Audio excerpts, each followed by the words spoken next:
We're not reading it out of order. The dramatic order, I think Antigone was written first. It's the oldest, so these were not a trilogy. So maybe that's why they do it.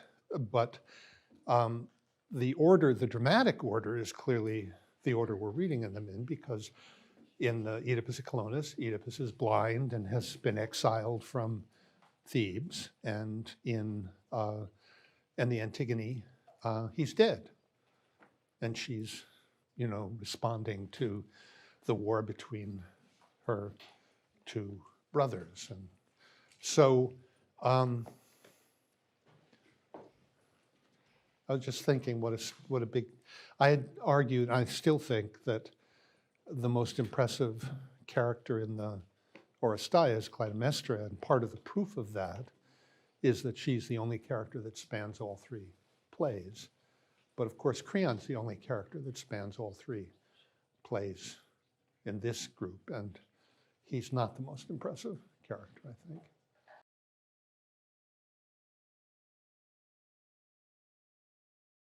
Well, I think that there's evidence in the play that we have no reason to believe that she knows at the beginning of the play. But halfway through, it looks as though she's figured it out before he has, and that's why she doesn't want to continue. So when exactly that happens, that'd be an interesting question to figure out when, if you can, when in the play she begins to wonder about this. But there's certainly grounds. You'll see, right? He walks into town. We're told in the play later that he looks a lot like Laius. He limps. He comes from, well, that doesn't count with her, but so he looks a lot like his father. There was an oracle saying that he was going to kill his father. After he came into town, his father, we'll see a problem with that too, but the father dies and Oedipus comes. So it wouldn't take much for Jocasta to start putting this stuff together. So I mentioned this several times. It is in some ways, it's not just for us, but it's the Greek tragedy. There are philosophers who, Hegel spends much more time on Antigone, Heidegger also on Antigone, but Aristotle mentions it, I think I told you, 19 times in the Poetics. Nothing else comes close.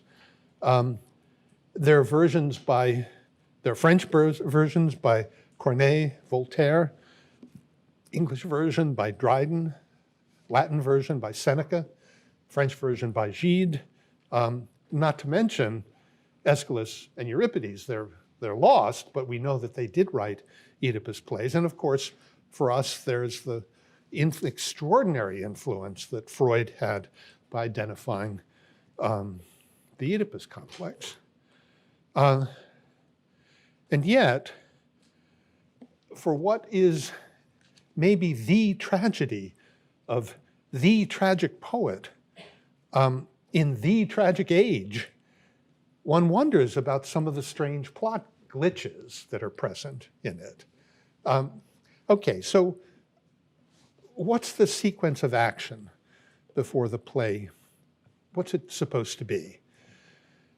So, first oracle, the son of Laius will kill, Laius and Jocasta will kill either Laius, if you look at line 723 on page 42, or both of his parents, if you look at line 1176 on page 63.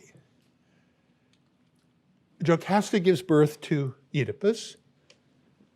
She and Laius agree to kill him because of the oracle.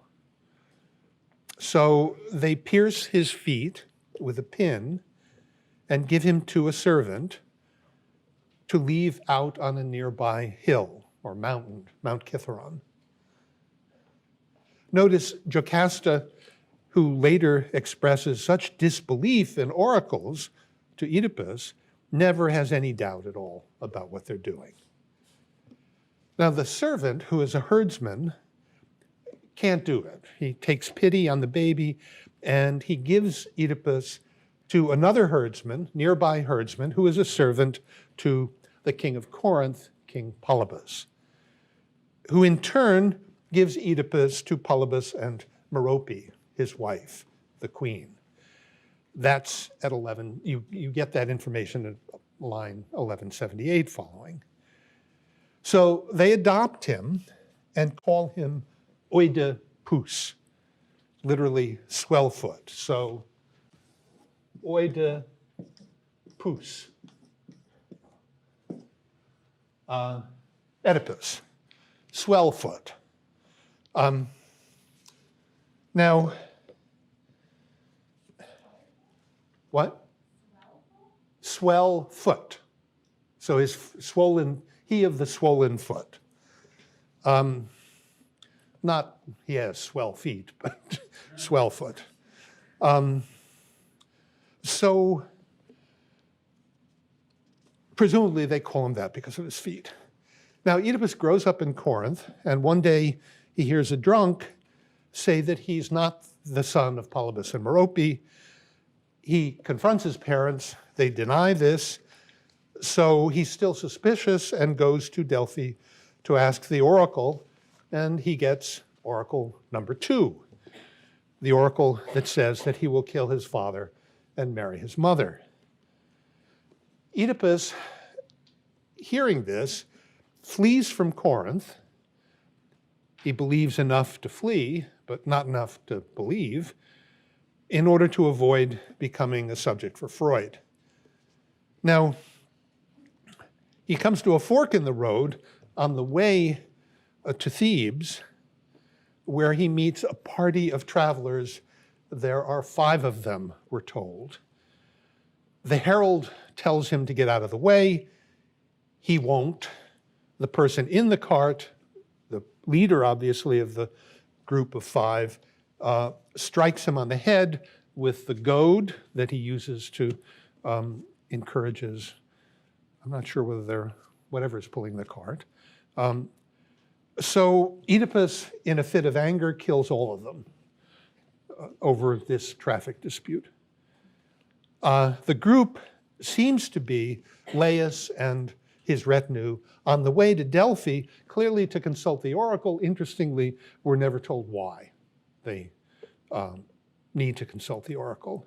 Meanwhile, back in Thebes, after Laius leaves, but before Oedipus arrives, a monster, the Sphinx, who is part woman and part lion, is exacting a flesh and blood tribute until somebody solves her riddle.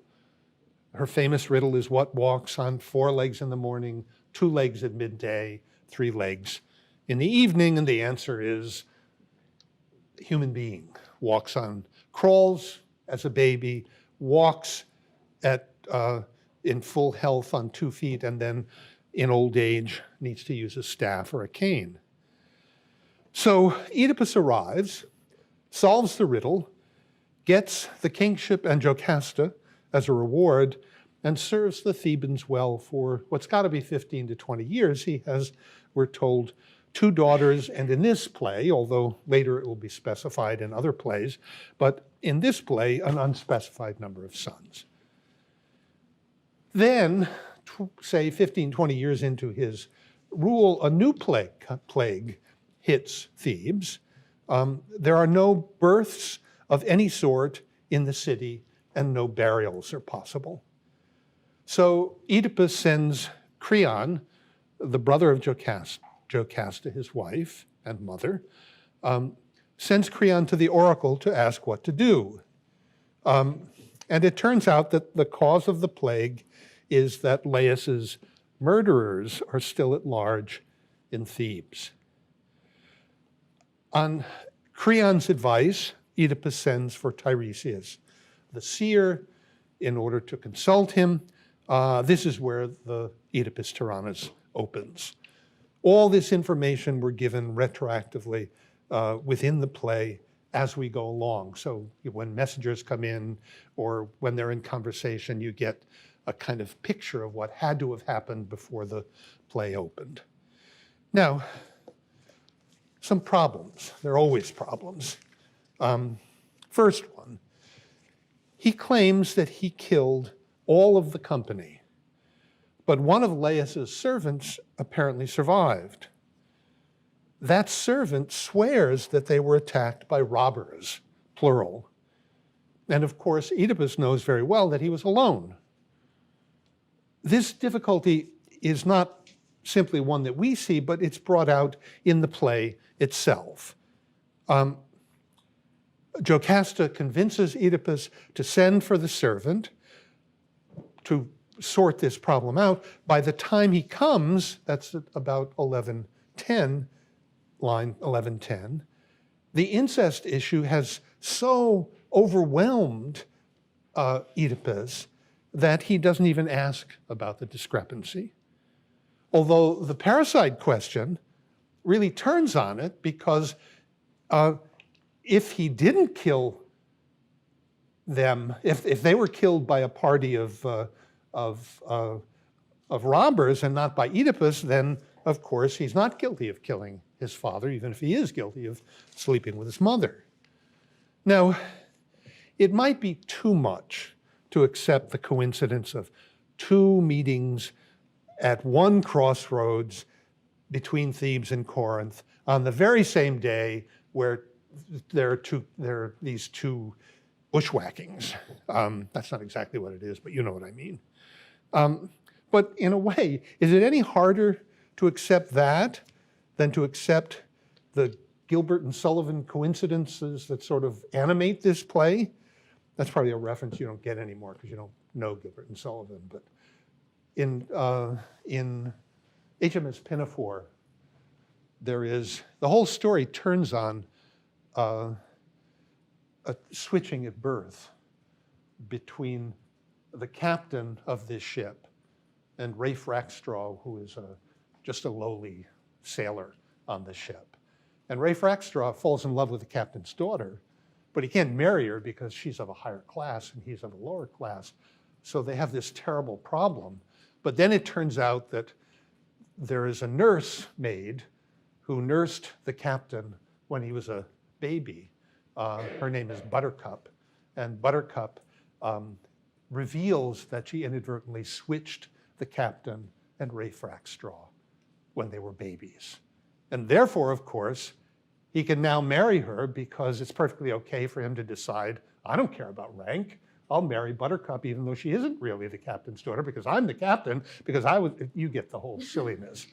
But the real silliness, of course, is that the captain is like, I don't know, 50 years old and Rafe Rackstraw is maybe 21 or something. And so you've got this very strange, they just ignore it. They regularly do that in Gilbert and Sullivan operettas. And something like that's going on here because, in fact, what have we got? We've got this strange coincidence of the herdsman. When the guy comes from Corinth the messenger comes from Corinth, it turns out to be the very same Corinthian herdsman to which the Theban herdsman had given Oedipus at birth. And lo and behold, the witness that we've sent for, who was on the road with the king, the herald who escaped, is the very same herdsman to whom the king Laius gave Oedipus to abandon him on Mount Kithaeron when he was a baby. So is it any harder to accept the possibility that there are two events on the road at one day than to accept this pile of coincidences? We need to see that on this robbers issue, Oedipus really jumps the gun. That he assumes that he was the murderer. He acts as though he knows when he doesn't really know. It wouldn't ever stand up in court. It wouldn't even stand up in Athena's court. It doesn't look like it's a description of the same event. The other really interesting thing is, of course, we buy into it too. We don't even notice it. We accept it just like that. Why? Well, we need a coherent story in order to make our time spent in the theater watching this thing make any sense. If he didn't do it, the whole thing falls apart. And what are we doing sitting here? So we have a kind of vested interest in making things make sense. And we buy into it. But of course, he buys into it for something like the same reasons, which means Sophocles is seducing you into doing the same sort of thing that Oedipus does. Second problem. We're supposed to believe that although Oedipus knew Laius had died, he's lived at least 15 years in Thebes, and no one has mentioned any details of this fact to him. He doesn't know Laius was on his way to the oracle. He doesn't even know Laius was murdered. He doesn't know that the Thebans never investigated the death of Laius. So when he discovers all of this, is it any wonder that he jumps to the conclusion that there's a conspiracy? There was a conspiracy in Thebes to kill Laius? When you get there, you've seen him fly off the handle so many times that you say, there you go again. You know, you're assuming this conspiracy. But actually, when you think about his situation, it's not so nutty that he should think something strange. Otherwise, why has all this information been kept from him for 20 years? You'd think some of it would have had to come out in ordinary conversation. Third problem. I like this one the best, I think. The marriage. Look at line 736 on page 42.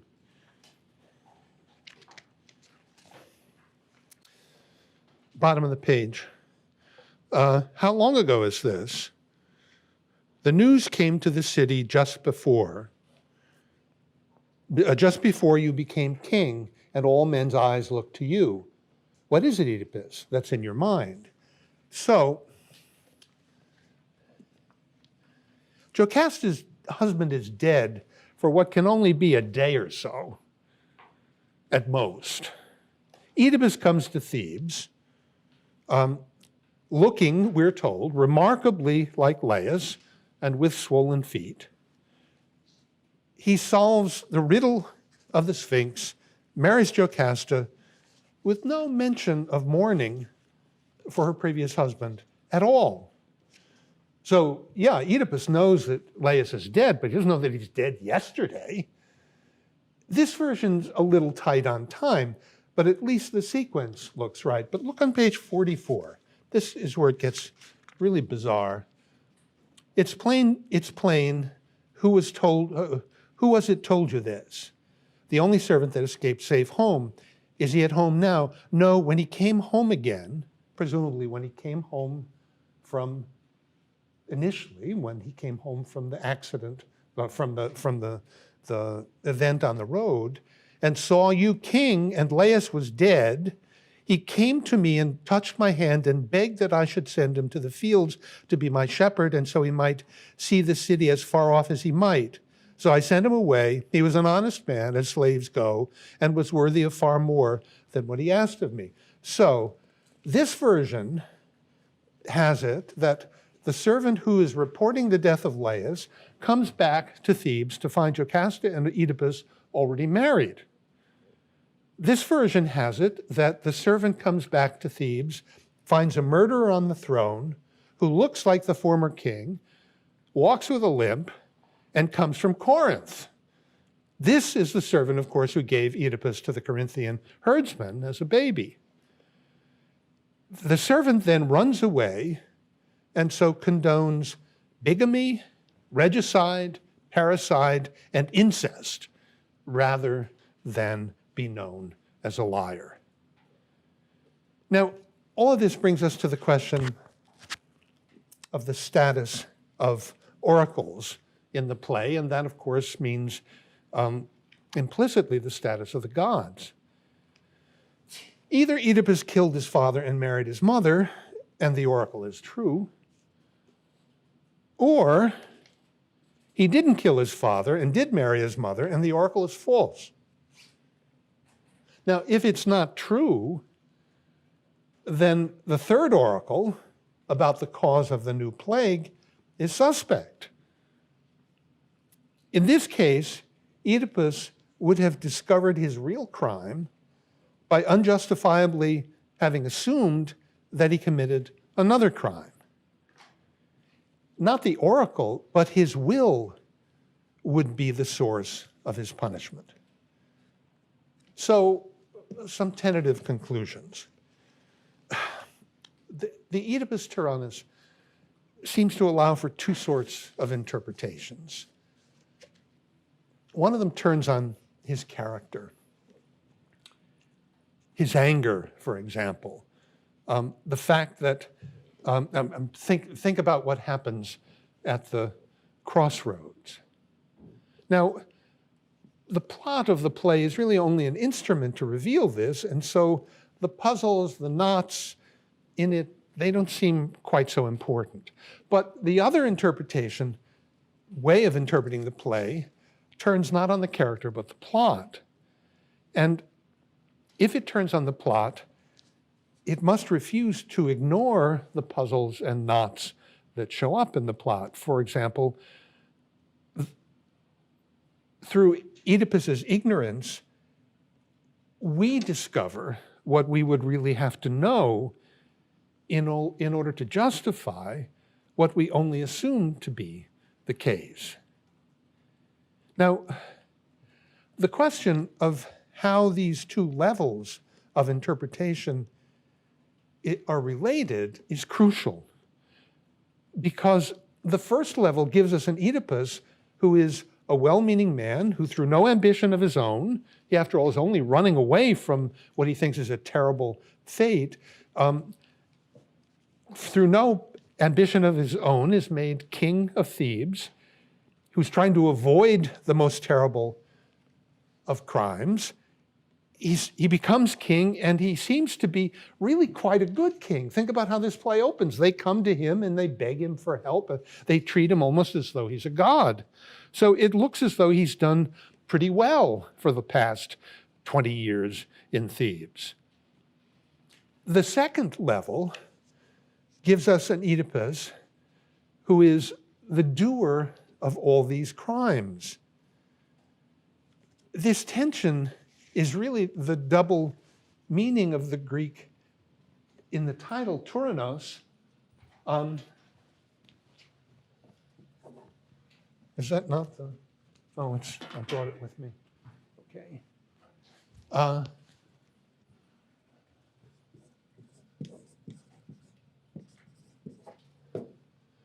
Means, on the one hand, just in the time, the mythical, I think I've mentioned this before, in the mythical time when the play is supposed to have taken place, it would just mean king. It wouldn't mean, it doesn't have the connotation of tyrant. But if you're sitting in the audience in 5 whatever it was, when this play was produced in Athens, it means tyrant.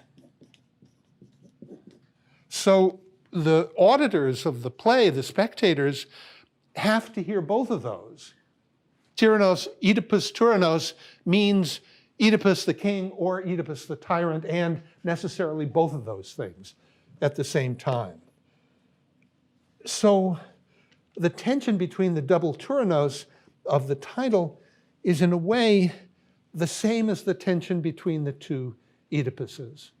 On the one hand, Oedipus, the good king, and on the other hand, Oedipus, the man who commits the most serious crimes that human beings can commit. And it's not just, I mean, Plato picks up on this in his description of tyranny in Book 9 of the Republic, when he makes it clear that, I mean, Freud would have loved this, the tyrant commits the crimes that the rest of us only dream about. But his goal is to show that he can do anything he wants to, and that means violating, it's fundamentally antinomian, not because he wants these things, but because he wants to show that he can do it. And for that, you have to pick out the worst things, and that would mean, you know, from most people's point of view, something like incest and parricide. Those are the worst things you can do, so I'll do them, and I'll show you can't touch me, and I'm above it all, and I'm not like the rest of you. The rest of you have to pay attention to these things, but I don't. So there's a kind of striving for an autonomy to be more than human.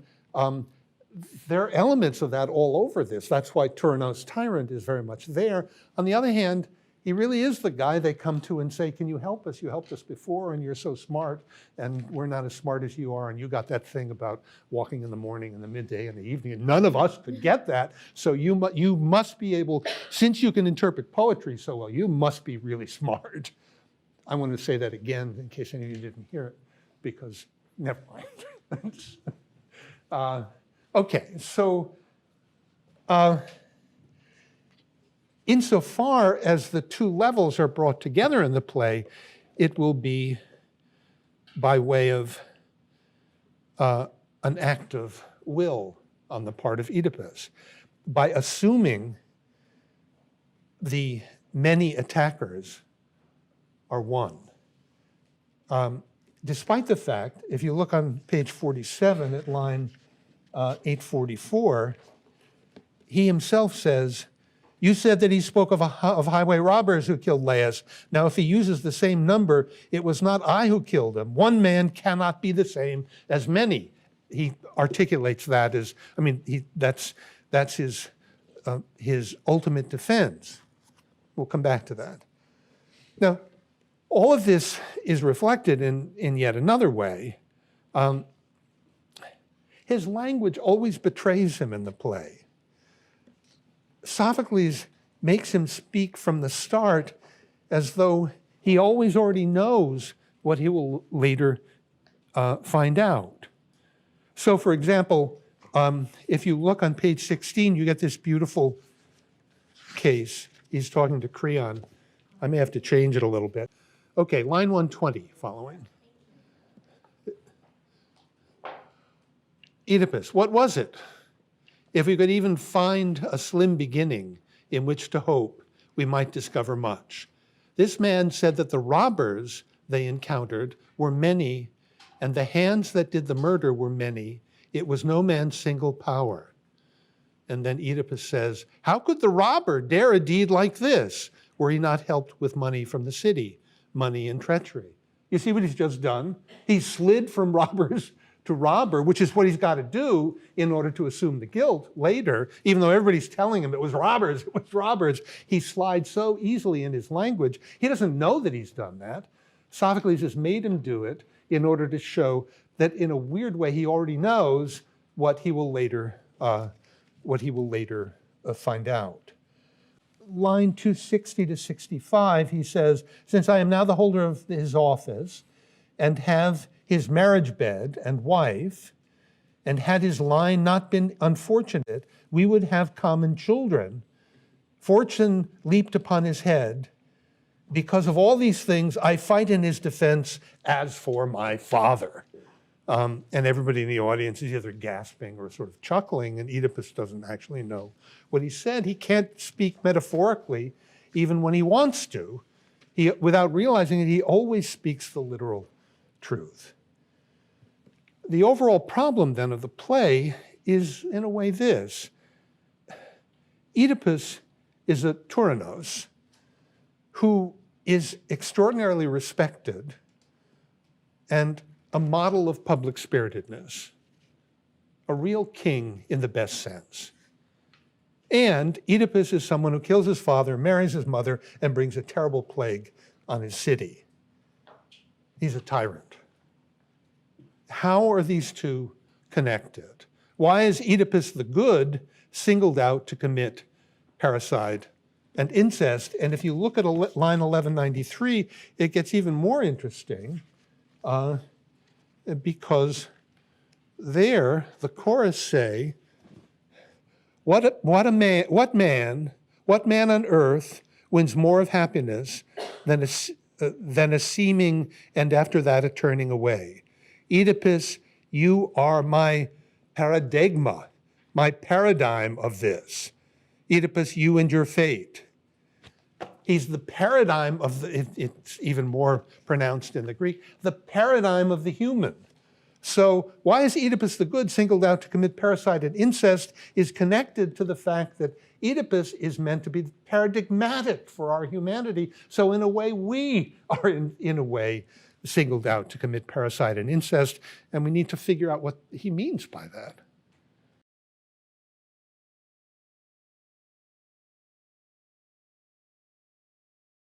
No, of course not. And in fact, he could be lying as you might expect him to do. That, I mean, how many times do you see this in the movies? We were, oh my God, we were attacked by thousands of people, when in fact it was, one particularly agile kung fu-y woman who, attacked you.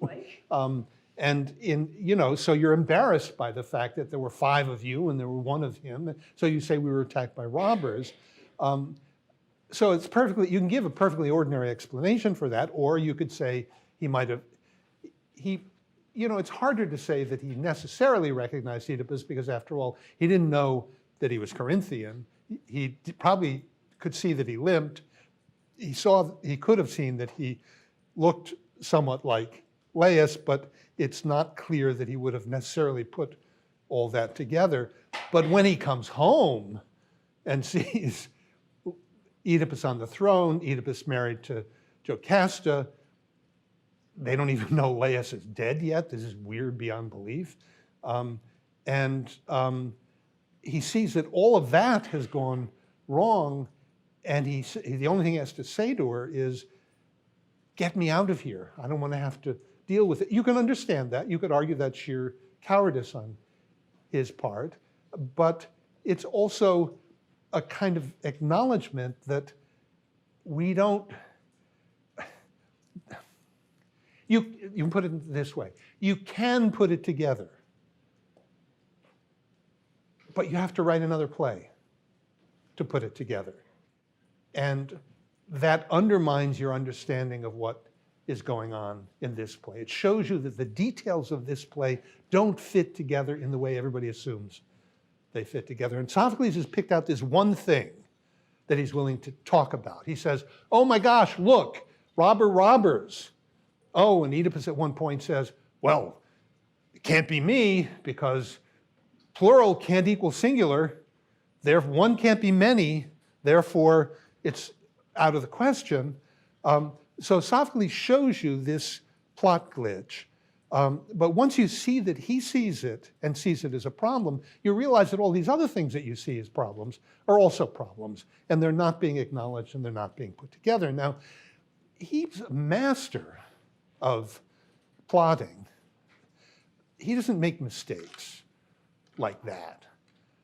He shows you he doesn't make mistakes like that by pointing out such a mistake in his own play.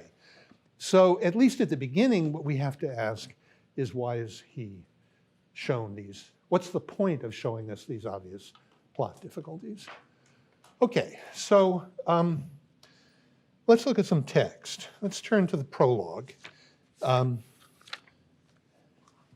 First speech. I'm going to change a few things, but not too much. Children of old Cadmus, newest brood, why do you sit here with your suppliant crowns? The city is heavy with a mingled burden of sounds and smells, of groans and hymns and incense. I did not think it just that I should hear of this from messengers, children, but came myself, I, Oedipus, whom all men call renowned. Speak, old one, since it is suitable by nature for you to speak for them. What do you fear or want that you sit here, suppliant? Indeed, I am willing to give all that you may need. I would be very hard should I not pity suppliants like these. So we've done this before. Need to do it again. First word is tekna, offspring, children. And your first question is, of whom? Well, he tells you of Cadmus, but your first impression when you just see the first word is that Oedipus is calling them his children. And indeed, in the place that actually Green leaves out on line 7 and elsewhere, of this from messengers, comma, children, comma. So in fact, he does call them his children. But if they're Cadmus's children, of course, that means that that he's making a reference to the founding myth of Thebes, where Cadmus slew the dragon, took the teeth of the dragon, planted them in the ground, and out from the ground grew the original Theban citizens. So in fact, he's identifying them all as brothers and sisters. Except there aren't any women there, so he's identifying them as brothers right now. Now, that he calls them his children, not only in line 7, but look at line 7, but also line 58. Where is that? I pity you, children. And in line 142, where he says to them, come, children, take your suppliant vows and go. So yes, he calls them children of Cadmus, but he also calls them his own children. When he calls them children of Cadmus, he's identifying them as Thebans and identifying them as something that he is not. You are children of Cadmus. I'm not a child of Cadmus because I came from Corinth. Or he's identifying them as his own children. But in either case, he's suggesting that there's a huge difference between him and them. So Oedipus could solve the riddle of the Sphinx because he didn't fit into it. He was a middle-aged man who walked with a staff. He didn't fit the riddle. He somehow stands apart from it and apart from men. Remember, they come to him, they say, as though you are a god, but knowing that he's not a god. Or think about, if you look at line 729, when he makes his first remark about where the killing occurred, he says this. Of course, it doesn't say this in your version, but I'll change it. I thought I heard you say that Laius was killed at Triplice, Amaxitois, a triple road, a parting of 3 ways. He's the one who calls it that. Jocasta, for example, in the sequel says, focuses the country and the road there splits, one of 2 roads from Delphi. She calls it a fork in the road. So it looks as though he understands himself not to be, he doesn't even know he's doing it, but in a way it shows up in everything he says. Ordinary mortals come to a place where the road splits and they think of it as a fork in the road because they're on their way somewhere and they're not simply going to turn around and go back. But he, on the other hand, in picturing it, pictures himself somehow above it as though he can look down in the way a god would look down and say, well, the road breaks into 3. There are three possibilities.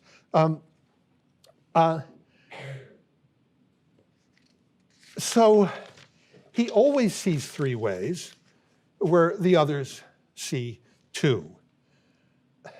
The sign of the problem here is, of course, in fact, he is the offspring of Cadmus. And so he's both father and brother to them. His fatherhood is, in fact, identical to his brotherhood, and he doesn't know it. So the incest problem is encoded in his very first word, tekna, offspring. That's all well and good, but what does it mean? I mean, it's nice and wonderful to see this incredible irony at the very first word of the play, but surely it must mean something more than just, it's there not just to sort of please us with our own intelligence. What does it mean? Now, look at the various ways in which he identifies himself with the city, with the polis. Green sometimes translates polis as town, line 4, line 28.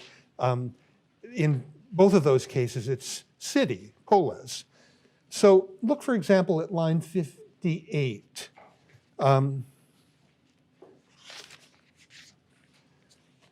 We get this.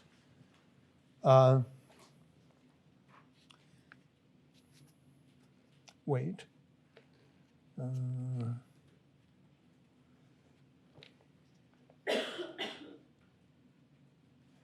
I pity you, children, you have come full of longing, but I've known the story before you told it only too well. I know you're all sick, yet there is not one of you, sick though you are, that is as sick as I myself.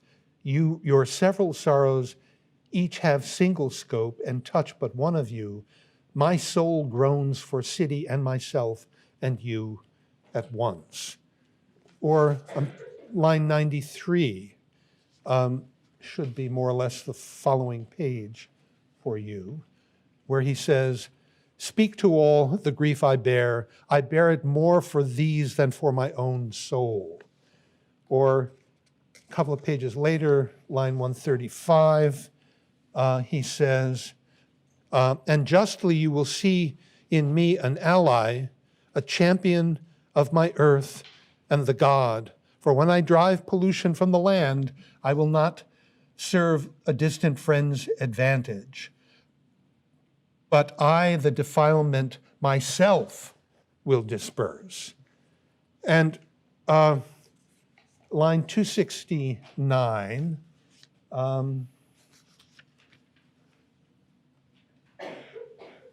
those who do not obey me, may the gods grant no crops springing from the ground they plow, nor children nor their women. You see how funny this is? This is after a long speech in which he's described what he's going to do in order to find out who killed Laius. And he says, if you don't obey me, may the gods grant no crops springing from the ground they plow, nor children to. He calls a curse down on them. But you see what's weird about that, if you go back to the beginning, he acts as though he acts as though he's going to punish them, but in fact, all of this has already happened. That's the problem that he's supposed to be solving back on line 25. They announce that, look, Oedipus, can you help us? Because the earth won't bear any fruits, and there aren't any births, and there aren't any burials. So Oedipus says, you better watch out, and if you don't obey me, there won't be any births, there won't be any. So it's a very, he somehow assumes that he's responsible. And notice also the discrepancy that Oedipus is aware of in the play, the robber's problem, that one cannot be many. You know it's still there, I think, the Latin phrase on the dollar bill, e pluribus unum. What does that mean? Out of many, one. And what's it a description of? A country, right? You make one. So Oedipus says, one cannot be many, and the dollar bill says, au contraire, Oedipus, you can have one made out of many, and that's what political society is. So that's interesting, given that he's constantly assuming. I mean, when they come to they come to him with these problems and they say, boy, you think you feel it, but listen, I feel it for all of you. I really am the city in a way that none of you are. So his problem is really the problem of the polis. The polis always presents itself as, on the one hand, something altogether apart from its citizens, to which loyalty is owed, and the fate of which is more important than the fate of any particular. That's in a way Oedipus as father. On the other hand, the polis is nothing but its citizens, a collection of people who are in a way, in this way, equal to one another. Brothers and sisters, siblings. In the first instance, if you push it all the way, the polis becomes like a god, something that's worshipped, and so in a way disappears as anything directly in front of you. In the second instance, if you push it to its extreme, and in a way the city is nothing other than the people in it, it also disappears because it becomes nothing. It's just, the real thing is just the people in the room. In order for political life to exist, it has to be both of these things. It can't be, if it's simply the people and there's nothing more than the people, then what would it mean to owe loyalty to it? On the other hand, if it's the thing to which you owe loyalty, to the complete exclusion of your humanity, well,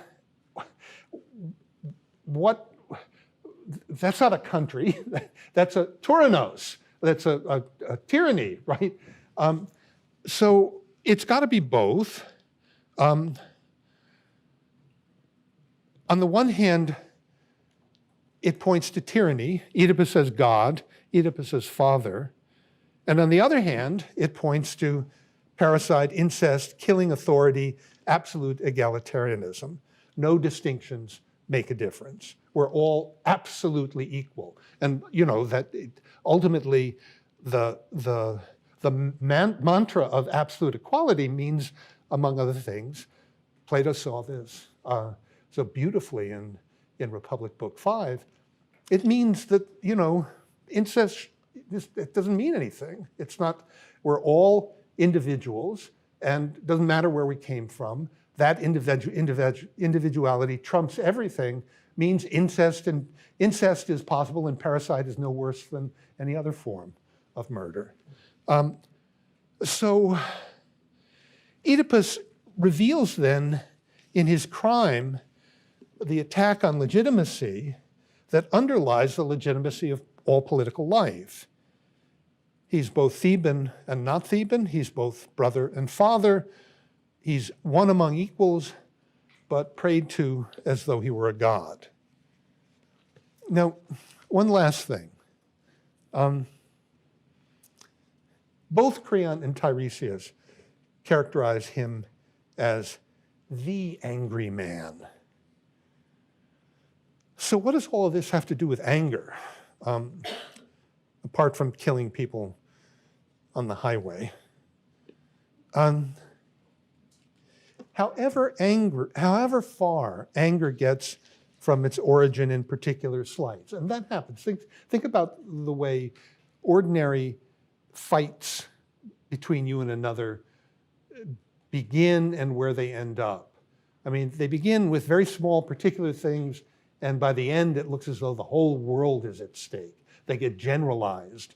So, if you don't happen to weigh, I will use, so if you don't happen to like the toothpaste in the sink in the morning that never gets washed down, and you just get annoyed at it one day, and you very politely, request that somebody might do, and then somebody says, well, you do, and then, well, I'm not so, that's the sort of thing you always do, and well, that's the sort of thing so anger has this way of generalizing itself, so it turns into this huge cosmic thing, but as long as you remain aware of, at some level, of the particular place where it began, you are in a way constantly aware that, it might have something to do with your own self-interest. But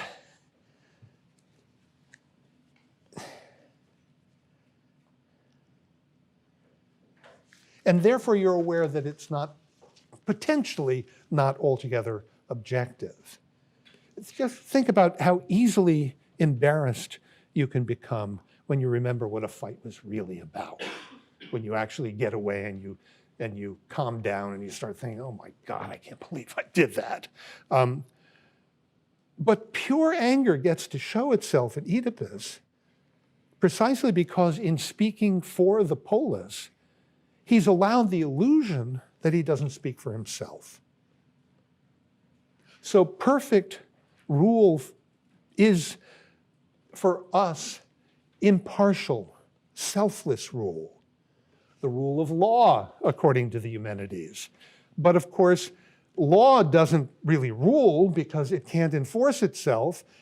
It has to be enforced by a human being, and so you have to ask the question, what motivates a human being to rule? Creon will give us one answer. He says, well, private gain. That's why when Oedipus accuses him of plotting this whole thing, Creon says, are you kidding? I get all the advantages now, and nobody thinks that I'm the ruler.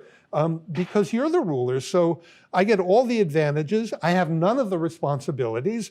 Why on earth would I want to be you? So Creon says private gain. Oedipus, on the other hand, represents a more interesting answer. Oedipus is the man who takes his greatest private satisfaction in suppression of the private. Oedipus somehow represents morality, the way in which you behave in a way that is constantly aware of its own selflessness, and you take enormous satisfaction in that selflessness. So he is meant to represent the danger of a man who is satisfied with being virtuous. And Sophocles has identified this sort of satisfaction with anger. He points to political life as the outlet for it. So the Oedipus Tyrannus seems to be about the way in which perfect devotion to the public sphere, to the exclusion of the private sphere, leads to tyranny. It's because Oedipus is so good that he can't see himself. His swollen feet, his Oedipus, which detaches him from human beings and allows him to solve the riddle of the Sphinx, gets in the way of his knowing where. Oh, I need his Oedipus,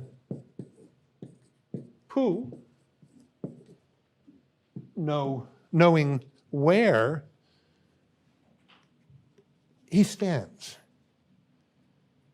Sophocles knows this pun. Look at line 925. It won't be as clear to you from the translation, but let me read it to you in Greek. I said 925, right?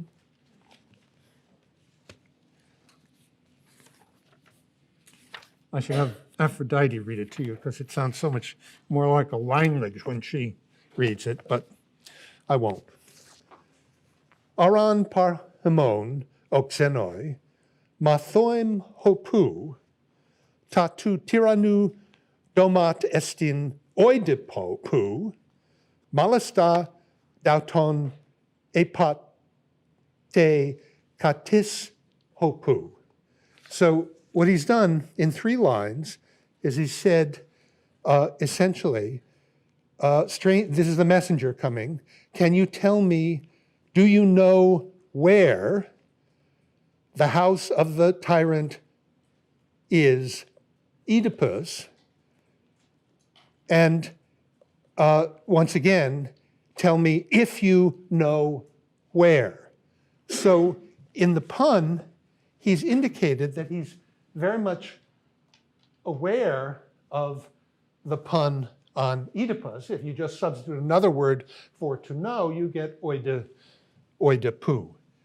So in a general sense, this has to do with Oedipus's crimes, because by replacing his father in his mother's bed, he lives a metaphor for self-generation, for autonomy, and therefore for objectivity. He's the man who always sees 3 ways instead of 2, because he doesn't see that he is what he is by virtue of already having taken one of these ways. He doesn't understand that he comes from somewhere.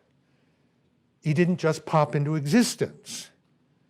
Now, at the end of the play, in various ways, we'll come back to this, he repeats the problem because his self-blinding is an attempt to give himself nowhere, no place. So that in Greek is this, oude, poo. So you get Swellfoot, his deformity, nowhere, and nowhere. And in a way, the point of the play is that is to understand how these things go together.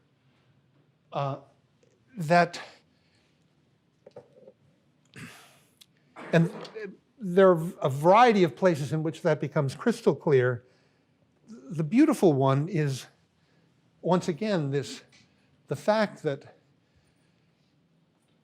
for him to understand the place where the crime took place in the way that he understands it means to assume that in some way he's above it and doesn't take a part in it, that he's not on the road the way everybody else is, but floating above and looking down, that there's no where that characterizes him. And the interesting thing is that a man who believes that he's nowhere, in a way is not characterized by being nowhere and therefore objective because he's not looking at things from a point of view, but he's a man who doesn't know where he is. He's characterized by a fundamental self-ignorance, which in Oedipus's case, you could say, the very thing that allowed him to solve the riddle of the Sphinx, because he doesn't fit, it's in a way, it's a confirmation of the fact that he's not like everybody else. He somehow doesn't fit into the very categories that human beings are supposed to fit into. The very wound that he has looks as though it gives him a kind of detachment, but there's a place in the text, I'll try and find it for next time, where it turns out that it's an impediment, that he can't see in a way what's at his feet because of his swollen feet. He can't see where he is because the thing that is supposed to allow him to have this perfect vision is in a certain way skewing his vision without his knowing it in a peculiar way. So in a way, Creon is quite content to be selfish and knows that he's selfish and therefore doesn't presume to be objective. But Oedipus tries so hard in a way to be objective that it has allowed him to rule magnificently in Thebes for some 15 to 20 years. And the interesting thing is that Sophocles is thinking through the possibility that the very thing that allows him to rule so magnificently guarantees a blind spot that will be his downfall. That's why it's called tragedy, right? If he were just somebody who gets angry and, punches people in traffic disputes, he wouldn't really be interesting. You just avoid him, but he wouldn't be interesting. But he's interesting because it's because he's so good, much better than almost anybody, that he can be, that he's in a way destined to make this kind of mistake. Now, in the back of our mind should be this, always in the back of our mind should be this: Oedipus is not Sophocles. We should always be curious about the person who can write about this.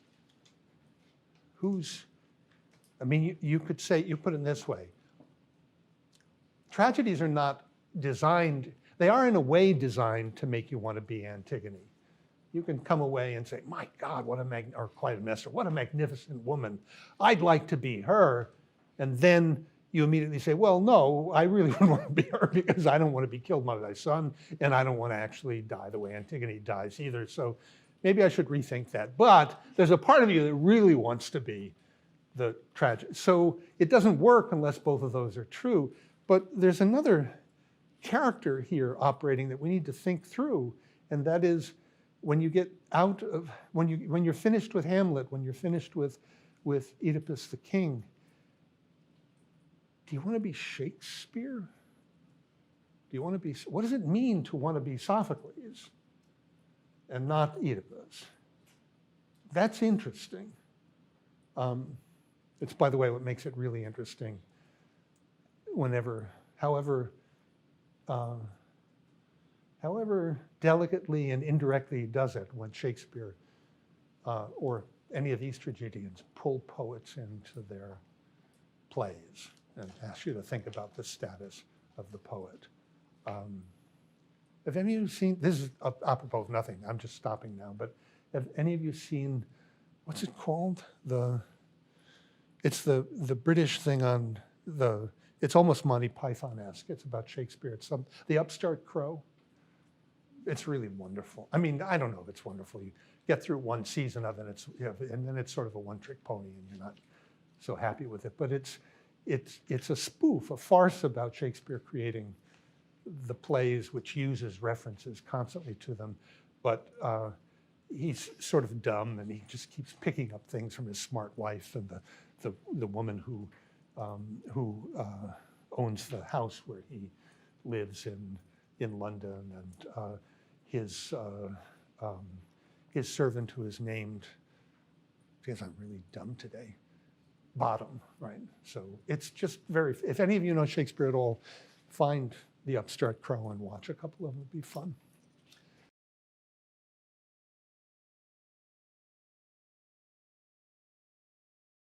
Oh, there are many different versions. Yeah, so you want to be, they do with these characters whatever they want to. It's like the many versions of Electra. So you want to be careful. It sometimes does that, you know, it's both the benefit and the danger of looking up Tiresias, right? You end up with a whole bunch of references to him. You've got to be very careful to see. You get a lot of stuff, for example, about mythical characters in antiquity that comes out of Ovid, of the Metamorphosis. And of course, that's no good because it's Roman. So you need to make sure that everything that you use comes prior to the text that you're trying to interpret. And it's sometimes hard to do that. I think there's not too much that we have that's prior to this. There's some stuff. It might be in Homer. But we need to be careful about details. You get a story about it in Euripides, but of course that's coming after Sophocles. So the safe thing to do is to use only the information that you're given in the play. But your instincts are, I mean, there are two things going on here. One is that you're looking at a detail and you want to use that to make a point, but you also have an instinctive sense that independent of that there's something peculiar about his attack on Tiresias. It's much too harsh, and I think that's right. And what's interesting is what he accuses Tiresias of.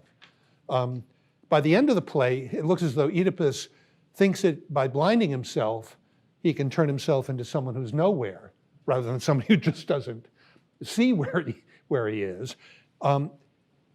At the beginning of the play, he doesn't think that Tiresias is that kind of objective. In fact, what he accuses him of is precisely the kind of selfishness that he accuses Creon of. So everybody else but me, says Oedipus, is subject to self-interest. And Tiresias, you come from that tribe of prophets who are always taking bribes. And who bribed you? You're part of a larger conspiracy. Now, we want to be critical of that on the one hand. On the other hand, you know, what? Oedipus has just said, listen, you guys are con men. I know how this works in cities. You don't have any more connection to the gods than anybody else does. And so when we put it in that way, it's not so off-putting, you know? It's like the rainmaker. Somebody comes into town and says, I can make rain. And the sensible people say, yes, sure, you can make rain. You're just trying to get our money out of us. And in a way, that's what Oedipus is saying. And we don't credit him with that because we think, oh, these Greeks really believed all that stuff. Well, Oedipus has just shown you he doesn't believe it. On the one hand, and on the other hand, he's conflicted because he clearly believed the oracle and he's being pulled back to believe that he was unable to avoid the oracle. So it's complicated. And the status of our connection to the gods and of Tiresias' knowledge, that's all in play, I think. And this is meant to put it in play, partly in a legitimate way, and partly to show you that the man who thinks he's absolutely selfless is not absolutely selfless when it comes to defending his claim to be absolutely selfless.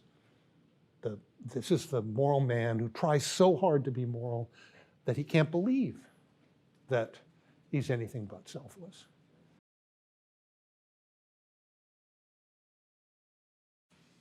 Well, I mean, literally, of course, it's Thebes, Corinth, and Delphi.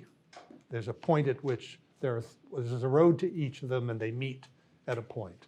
It'd be interesting to try and work out what that means in terms of what Thebes, Corinth, and Delphi point to, but the general point seems to be that it's a very awkward way to talk about a crossroads, because it's not very awkward, it's perfectly, but it's not the natural way. The natural way is you're walking down the street and you say, oh, which way should I go?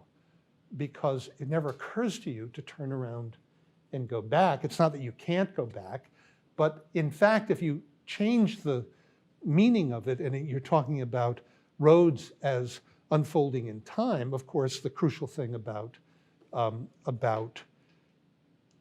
these temporal choices that you can't go back. You can't undo where you came from. You are what you are because of where you came from. So the you who's making the choice has been constituted by where you came from.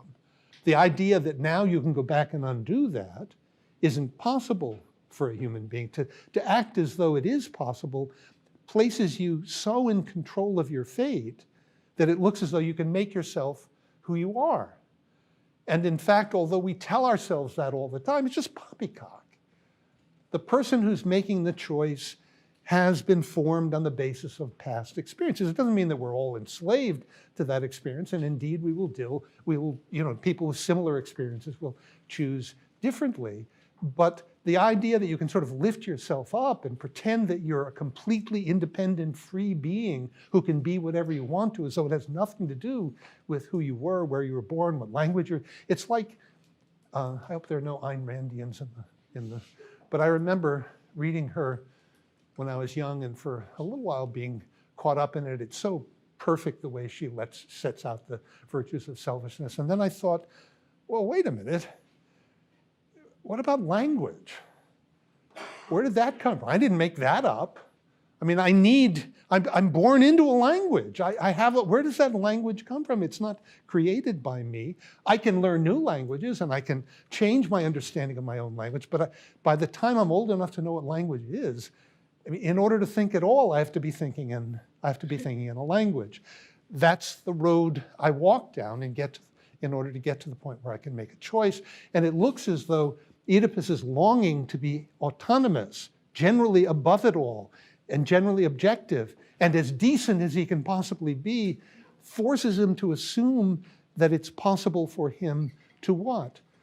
To, in a way, generate himself. Well, the metaphor for that is kill your dad, sleep with your mom, and then you're self-generated. You're not, of course, doesn't work, but it's as close as you can get in the temporal world to doing that.